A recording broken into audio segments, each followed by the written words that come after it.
I'm not nuts. I'm not a dumbass. Trump's a dumbass. The misconception that a student is being fairly compensated for their labor just doesn't add up to me. It's a kind of meet cute where your entire guts fall into your asshole.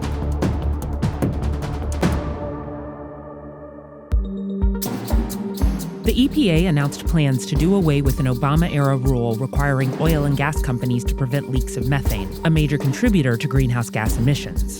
The agency is selling the change as a way to reduce burdens on the industry, but energy companies have criticized the rollback, including BP America, whose president said federal oversight would be, quote, preferable to a patchwork of regulations. Brazil's President Jair Bolsonaro signed a decree to put a 60-day ban on setting fires to clear land as the country heads into its dry season, when many farmers legally carry out controlled burns. But it's unclear what good the ban will do. According to environmental experts, illegal loggers are responsible for the record number of wildfires eating their way through the Amazon, and the agency responsible for catching them was defunded this year by Bolsonaro. The Justice Department's Inspector General found that former FBI Director James Comey broke agency rules by passing one of his memos of a meeting with President Trump to a friend to give to the New York Times. The report, released today, found he didn't leak classified information to the media, but it did criticize him for setting a dangerous precedent for other FBI employees. Though it's not like that'll mean a whole lot for Comey, who's now a best-selling author with a massive Twitter platform, which he used today to demand an apology. If you thought the act of declassifying intelligence should be gamified, perhaps consider a job with the social media team of Israel's Defense Forces. Using a Guess Who board, the IDF hosted a live stream where for every 50 retweets, a new face flipped up, eventually revealing 3 Iranian commanders Israel says are working with Hezbollah to build precision-guided missiles to attack the country.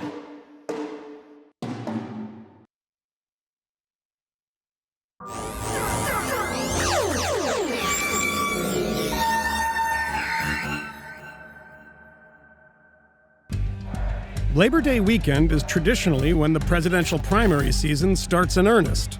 And the Democratic field seems, at last, to be getting into fighting shape. 5 candidates have dropped out, and though there are technically 20 left, the top echelon is really only 10, a crowd small enough to finally fit on one debate stage. But for all the attention it's getting, the Democratic race isn't the only primary. Joe Walsh, the bomb-throwing, race-baiting former Tea Party congressman turned right-wing radio host, voted for Donald Trump in 2016 and credits himself with helping put him in office. But now, Walsh says he's had a moral awakening, and he's running against Trump for the GOP nomination. I apologize because I helped put an unfit con man in the White House. How did you help Donald Trump get to the White House? Trump is like the personification of everything that's ugly in our politics. I didn't go to Washington to be that way. I behaved that way sometimes. I wasn't alone, but I did. Why are you doing this? What are you doing? You lost your radio show. What is the goal here? This guy in the White House stands for everything I'm against, period. I genuinely believe he's a threat to this country, period. I'm a free market libertarian. I can't have a president of the United States lie to me every time he opens his mouth. If Donald Trump were a free market libertarian and he governed as a free market libertarian and he still lied to me 12 times a day, I wouldn't support him, and I may well primary him. Why would we primary Trump with a guy who has acted like Trump for years? We don't need some guy from Chicago foaming at the mouth and screaming about, Islam. Because I'm not nuts. I'm not a dumbass. Trump's a dumbass. He's a malignant narcissist. He's a psychopath. He's a child. I believe all of this. Keep going. I like this. I am none of those things. Every single day that he's been in the White House, I've liked myself less, and I've liked him way less. I've been angrier at the country and myself for putting him there. Do you think that Boehner and McConnell and people like that, sort of, mainstream of the Republican Party, are somehow complicit in Donald Trump becoming the president? 2 things led to Trump: angry personal, demonizing rhetoric from people like me led to Trump. The other thing that led to Trump was Boehner, McConnell, an out-of-touch elite Republican Party establishment that did not know how pissed off their voters were. Pissed off primarily about people in this country illegally. Republican Party was out to lunch on that issue. Trump doesn't believe in anything, but Trump touched that issue, and that issue got him elected. What's the sense you get from Republicans on the Hill? That they think Trump's going to lose in 2020, and many of them hope that happens because they believe he's killing the Republican Party brand. It's like they've made a bet, a short-term bet. I'll keep my mouth shut for 2 years and then Trump's gone. What is the moral responsibility of somebody on the Hill who is saying, to keep my job and to appease these voters, I'm going to line up foursquare behind this guy? You know, you think, so Amash came out a few months ago. I've come out, but there's got to be a critical mass. Guys like Justin and I were outliers. So let me ask you a pretty straightforward question. Which of your former colleagues has disappointed you the most? You really want me to give you a name? I do. Yeah. There are a lot of good, Congressman Jim Jordan, Ohio, great guy, great conservative. Man, he was like a mentor to me, talking about Obamacare and debt and the spending.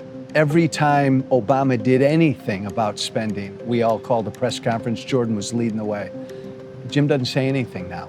You say he's a great conservative, but if you sit around and say nothing when a Republican administration isn't acting like a conservative administration, is that person still a good conservative? It's disappointing. Yeah. Conservative stands for the rule of law.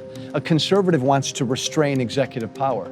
This guy in the White House wants to be a goddamn king, a dictator.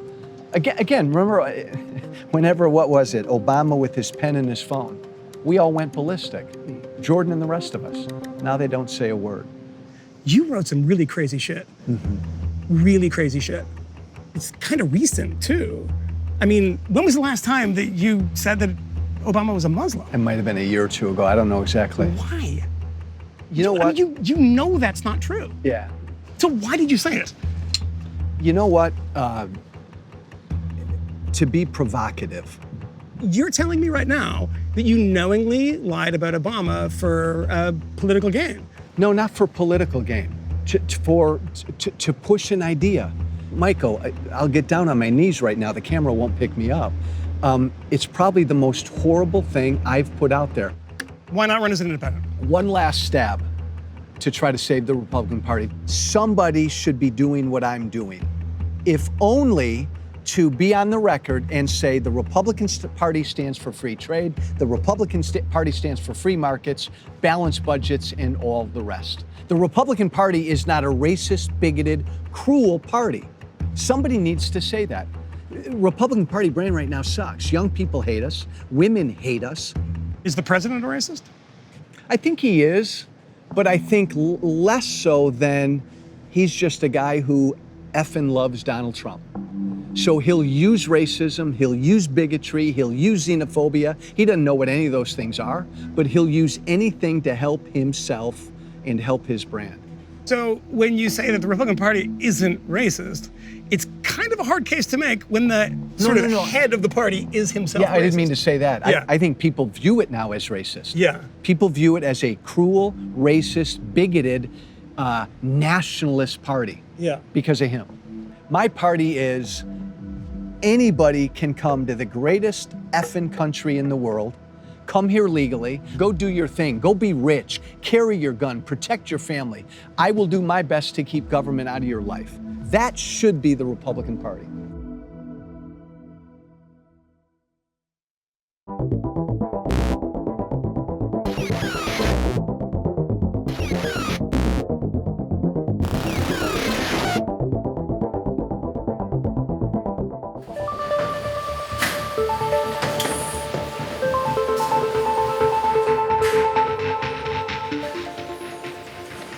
我们90%以上出口，我们的产品大概有将近25%左右是出口到美国的。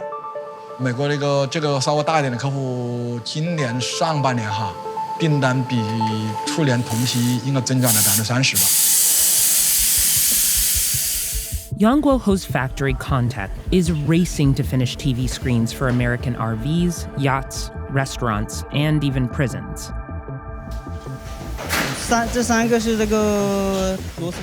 His employees are working 12 hours a day, 6 days a week, to get these screens on one of the last boats to the U.S. before President Trump's latest attack in his trade war with Chinese President Xi begins on Sunday.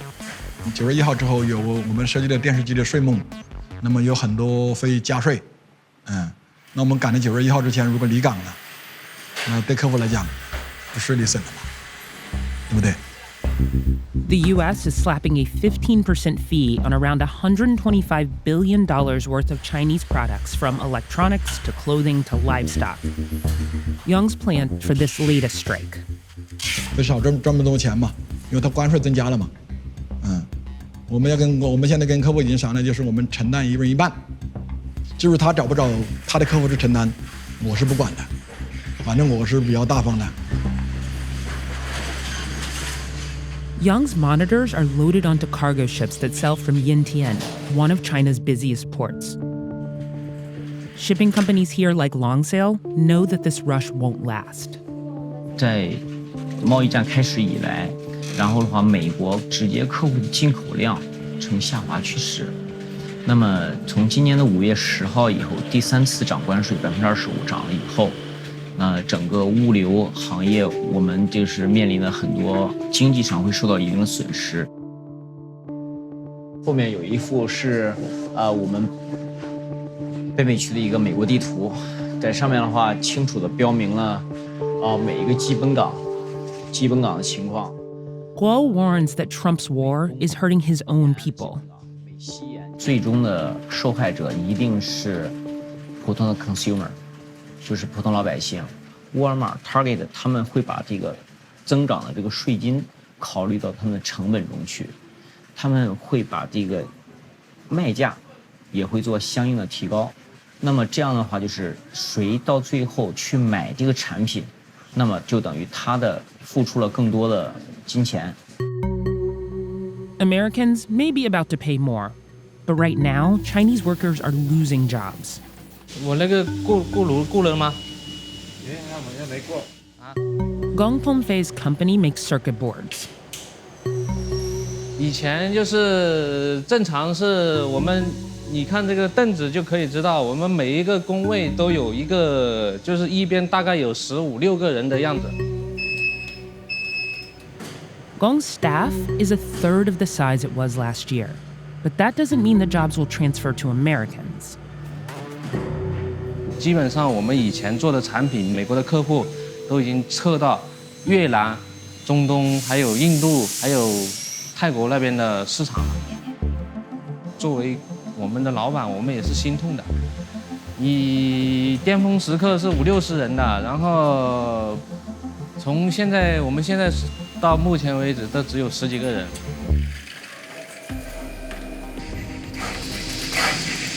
Today, China's Ministry of Commerce said it wants to resolve the trade dispute calmly. That doesn't seem likely, which means Trump and Xi's spat will keep reverberating in global markets. Trade war 毕竟也是一个 war， 那么在这样的一个运动当中呢，我觉得没有人是能够全身而退。如果继续还是这样子去打贸易战的话，那么我觉得伤害的到最后不只是中国和美国的老百姓，因为我们是生活在一个地球上，我们的经济贸易是相通的，不可能只有一方独大。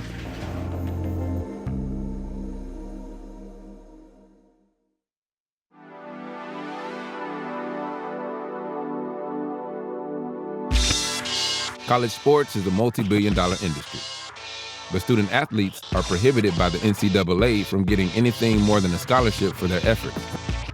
California might be about to change that. My name is Nancy Skinner. I'm a state senator from California, and I have introduced a bill which would give college athletes the right to their name, image, and likeness. If SB 206 passes, student athletes in California would then, for example, sign a marketing deal with Nike or sell jerseys with their name on it. In other words, make money.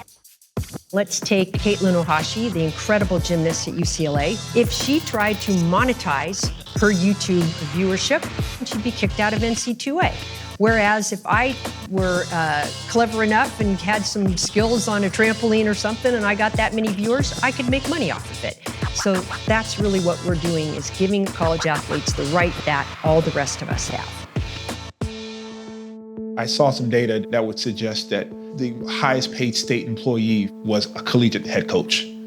The misconception that a student is being fairly compensated for their labor just doesn't add up to me. I remember when I was on the campus of Oklahoma State University, and I remember just like having almost no money in my pocket, and I needed like detergent at the time and like some extra groceries, and I just was trying to figure out, okay, like how am I gonna get this? And I actually ended up sort of like soliciting people for groceries, and that's just one instance of the sort of life that student athletes tend to live now. This bill, SB 206, has a huge opportunity to just empower athletes to make the most of their gifts and talents and who they are, and give them a voice in a way that they currently don't have at the NCAA level. The freedom to explore what this market could become is central to American values, economic values, and is something that's imperative and long overdue. You're the wrestler and you're about to go to college. You're not going to get a scholarship for most of colleges, but your car dealership may want to support you. The money here is going to be minor, small, but very valuable to that athlete. The opportunity to monetize one's likeness or to be treated in a way which is fair, I know had the opportunity come for me when I was in school, I would have took a harder look at California. NCAA President Mark Emmert penned a letter in opposition saying that if it becomes law, California schools could be banned from championship events. Many have said that if the NCAA were to follow through with this threat, it'd be an antitrust violation. But even so, Cali is home to some of the most decorated programs in the country. They and any other states that follow their lead could compete against themselves. And this would completely upend the business of college sports, giving students a larger cut of this multi-billion-dollar pie. This is exactly the kind of confrontation that's needed in order to advance the rights of these student athletes. Names, images, and likenesses is sort of a beginning of a negotiation. The landscape of this negotiation has been controlled by the rules governing the NCAA for such a long time. They're not interested in sharing that power at this point. Think about it for a moment. I'm paying room, board, books, and tuition and cost of attendance. And now you're asking me to share revenue with student athletes? Where's my business going? And how much control then would student athletes have? SB 206 doesn't place any regulations on students who monetize their name, image, and likeness. Grantham is concerned that it could create chaos with sports agents operating unchecked. So he proposed that student athletes in big money college sports be allowed membership into sports unions for their protection and to negotiate revenue sharing. I'm proposing, obviously, that they share it through a group license. That if you're a college player for 4 years, you get a certain amount of money. But all of that is sort of invested in a trust fund. And that trust fund, which accumulate interest by the time you start off as a freshman through to your senior year, you can't access it until you actually graduate. This, I think, will yield a better result for the student athlete. The fear with any legislation that changes an entrenched system is that people go, oh, there could be chaos. Why should this cause chaos? It won't. Yes, it'll disrupt an entrenched system. And the NCAA and the colleges will have to figure out how to accommodate. But still, colleges will be able to make the deal with the television station. The colleges will still be able to determine, all right, which of the sports apparel are gonna cut our deal so that our players are wearing those sneakers or have this logo on the helmet. There's lots of ways for them to make money in this billion-dollar college athletics industry.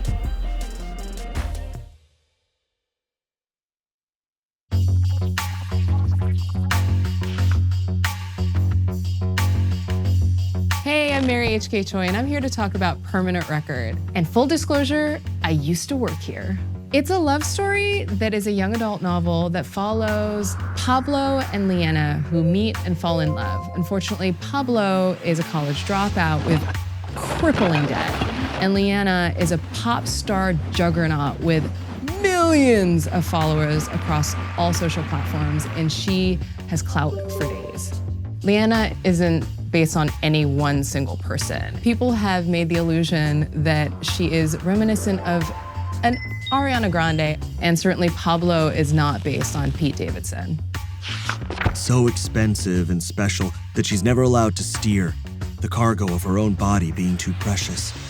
This story came to me because of the grand nature of the celebrity industrial complex. I really wanted kind of a flip on Notting Hill, except more contemporary. Love through social media, love through fame, love through incredible distortion. I wanted to navigate what that kind of intimacy looked like. Little known fact, the green gummy bears are strawberry?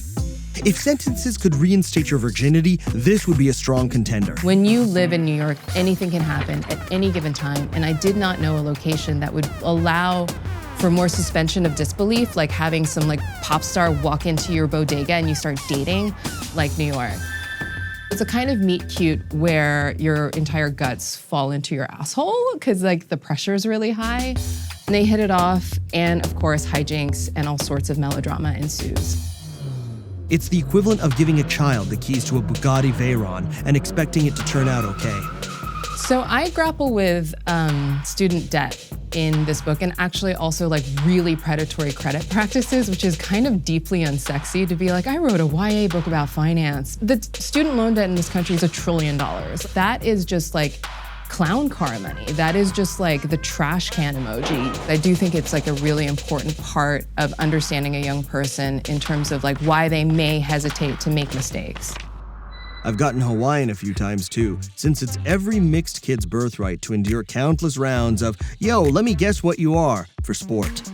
I really liked when I first moved to New York that people weren't just snapping on me for being Asian. People were like, the thing about Koreans. And I was like, oh my God, I get my own racial epithets. New York is magical.